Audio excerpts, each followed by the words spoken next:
జై వీరబ్రహ్మ జై గోవిందమాంబ జై. నేను మీ కృష్ణమాచార్య శ్రీ బ్రహ్మపదం. 400 సంవత్సరాల క్రితమే విశ్వభవితగా చెబుతున్నటువంటి కాలజ్ఞానాన్ని రచించిన మహనీయులు, అవతార పురుషులు జగద్గురు శ్రీమద్ విరాట్ పోతులూరి వీరబ్రహ్మేంద్ర స్వాముల వారు. ప్రపంచంలో ఎక్కడ ఏ వింత సంభవించినా, విచిత్రం జరిగినా గురుదేవుల యొక్క మాటని, గురుదేవుల్ని గుర్తు చేసుకోకుండా ఉండలేము. కాలజ్ఞానం అంటే అంత సుపరిచితం. తెలుగునాటే కాదు, భారతదేశం మొత్తం, ఇంకా గట్టిగా చెప్పాలంటే విశ్వభవితను చెప్పిన కాలజ్ఞాని వీరబ్రహ్మేంద్ర స్వాముల వారంటే పరిచయమే అక్కర్లేని పేరు. శ్రీ గురుదేవుల యొక్క సాంద్ర సింధు వేదమైనటువంటి కాలజ్ఞానాన్ని అనుసరించి ఈరోజు ఒక తత్వాన్ని గురించి మనం తెలుసుకుందాం. ధనముతో న్యాయాన్నే కొంటారయ్య, ధర్మదేవత కన్నీరు కార్చేనయ్య, కాశీ పట్టణాన గండకీ నదిలోన సాలగ్రామములన్నీ నాట్యమాడేనయ్యా. మనందరికీ కూడా తెలుసు, ప్రజల చేత ప్రజల కొరకు ఎన్నుకోబడ్డటువంటి ఈ ప్రజాస్వామ్య వ్యవస్థలు, న్యాయస్థానాలు ఉన్నాయి. కానీ గతంలో రాజ్యాలు, రాజరికమైనటువంటి వ్యవస్థల వల్ల కఠినమైనటువంటి న్యాయ సంబంధమైనటువంటి విషయాలు ఎవరైనా ఏదైనా తప్పు చేస్తే రాజుగారు మరణదండన విధించేవాళ్ళు.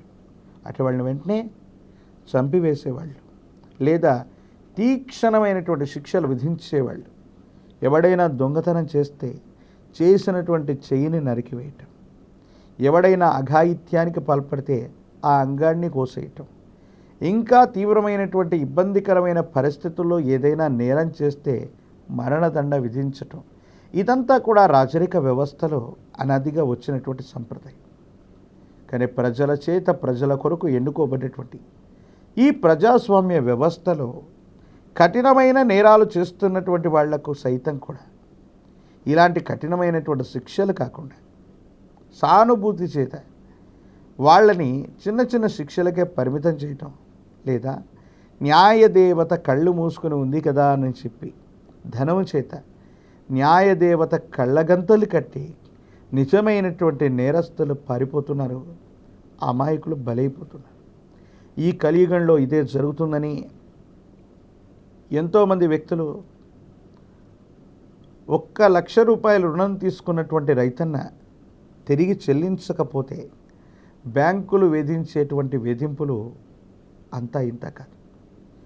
లక్షల కోట్లు, వేల కోట్లాది రూపాయలు తీసుకుని భారతదేశం వదిలిపెట్టి పారిపోయినటువంటి వ్యక్తుల్లో చాలామంది గురించి మనం మాట్లాడుకుంటూ ఉంటాం. ఒక నీరవ్ మోడీ గురించి, ప్రత్యేకించి కింగ్ ఫిషర్ ఎయిర్లైన్స్కు సంబంధించినటువంటి విజయ్ మాల్యా గురించి, ఇంకా కొంతమంది గొప్ప గొప్ప వ్యక్తుల గురించి భారతదేశంలో మంత్రులుగా, అమాత్యులుగా ఉన్నటువంటి వాళ్ళలో కూడా వేల కోట్లాది రూపాయలు బ్యాంకులకు ఎగ్గొట్టి న్యాయస్థానంలో అదే ధనం చేత శిక్ష పడకుండా తప్పించుకొని తిరుగుతున్నటువంటి వైట్ కాలర్ నేరాలు చేస్తున్నటువంటి వ్యక్తులు ఎందరో మన చుట్టూ ఉన్నారు. కానీ నిర్దోషులందరికీ కూడా శిక్ష పడుతుంది.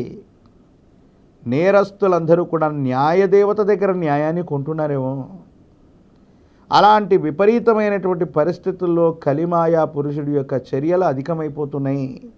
అంటే కలి విలయ తాండవం చేస్తూ పరిపాలన కొనసాగిస్తుంది. తన అకృత్యాలు న్యాయదేవత, న్యాయ వ్యవస్థ వరకు కూడా వచ్చేసాయి. ఎన్నో నేరాలు చేస్తున్నటువంటి వాళ్ళను కూడా మన వ్యవస్థలు ఏమీ చేయలేనటువంటి పరిస్థితుల్లో ఉన్నాయి. అబలల మీద, పసికందుల మీద అఘాయిత్యాలు చేస్తున్నటువంటి వ్యక్తులకు కూడా మరణదండన లేనటువంటి శిక్షల్ని మనం చూస్తున్నాం. వాళ్ళు కూడా బయటకి మేము నేరస్తులము కామని చెప్పి న్యాయస్థానాల్ని ప్రభావితం చేసి బయటకు వస్తున్నారు. ఒక ప్రముఖ తెలుగు నటి చనిపోతే దానికి కారణం ఒక అమాత్యుడి యొక్క కుమారుడైతే 10-20 సంవత్సరాలుగా న్యాయస్థానంలో ఈ కేసు విచారణకే రానటువంటి సందర్భాన్ని మనం చూస్తాం. ప్రత్యక్షంగా ఒక వ్యక్తి యొక్క ప్రమేయంతో హత్య జరిగితే అఘాయిత్యం సంభవిస్తే వాళ్ళకున్న ధనం చేత పలుకుబడి చేత వాళ్ళ యొక్క అఘాయిత్యాలు అన్నటువంటివి అలాగే ఉండిపోతున్నాయి. ధనంతో న్యాయదేవత యొక్క కళ్ళగంతలు కడుతున్నటువంటి ఉదంతాలు ఎన్నో చూస్తున్నాం.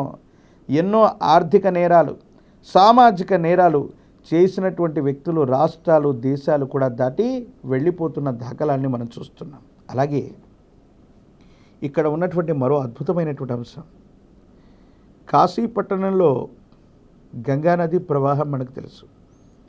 అలాగే భారతదేశంలో మరో ప్రముఖమైనటువంటి నది ఉంది. దాన్ని గండకి అనేటువంటి పేరుతో పిలుస్తారు. ఆ గండకీ నదిలో ఉన్నటువంటి ప్రతి రాయిని కూడా కృష్ణశిలగా పిలుస్తారు. నలుపు వర్ణంతో ఉన్నటువంటి అద్భుతమైనటువంటి శిలలు ఆ నదిలో దొరుకుతాయి. వీటిని సాలగ్రామాలుగా మనం పిలుస్తాం. ప్రతి ఆలయ ప్రాంగణంలో కూడా సాలగ్రామాలని దేవతా స్వరూపంగా పూజించేటువంటి సంప్రదాయం మనందరికీ కూడా తెలుసు. ఆ గండకీ నదిలోని రాళ్ళన్నీ కూడా నృత్యవాడతాయి. ఆ నృత్యం ఆడేటువంటి స్థితి దేనికి అంటే, ఆ సాలగ్రామ శిలల్లో కొన్ని అద్భుతమైనటువంటి శక్తులు ఉంటాయి. ప్రత్యేకించి ఆ సాలగ్రామాలు వివిధ ఆకృతుల్లో దొరుకుతూ ఉంటాయి. ప్రతి సాలగ్రామంలో కూడా ఎంతో కొంత శాతం సువర్ణం, బంగారంతో నిర్మితమై ఉంటుంది ఆ సాలగ్రామం. ప్రత్యేకించి ఆ విధమైనటువంటి పరిస్థితుల్లో భూమి ఆకర్షణ శక్తిని అధిగమించి గాలిలోకి అమాంతం అలా లేస్తూ ఉందంటే అద్వితీయమైనటువంటి శక్తిని కలిగి ఉన్నటువంటి అద్భుతమైనటువంటి శిలగా దాన్ని చెప్పచ్చు. అటువంటి గండకీ నదిలోని సాలగ్రామాలు నాట్యం ఆడుతూ ఉన్నాయంటే ప్రకృతిలో జరగబోయే విలయ తాండవానికి, ప్రకృతిలో జరగబోయేటువంటి మార్పులకి, లేదా కలి విలయ తాండవం చేస్తున్నటువంటి సందర్భంలో ఏవైనా ప్రకృతిలో ఇలాంటి విచిత్రవంతమైనటువంటి అంశాలు ఏర్పడ్డాయంటే ఇది ప్రకృతి వినాశనం ఏదో జరగబోతుంది.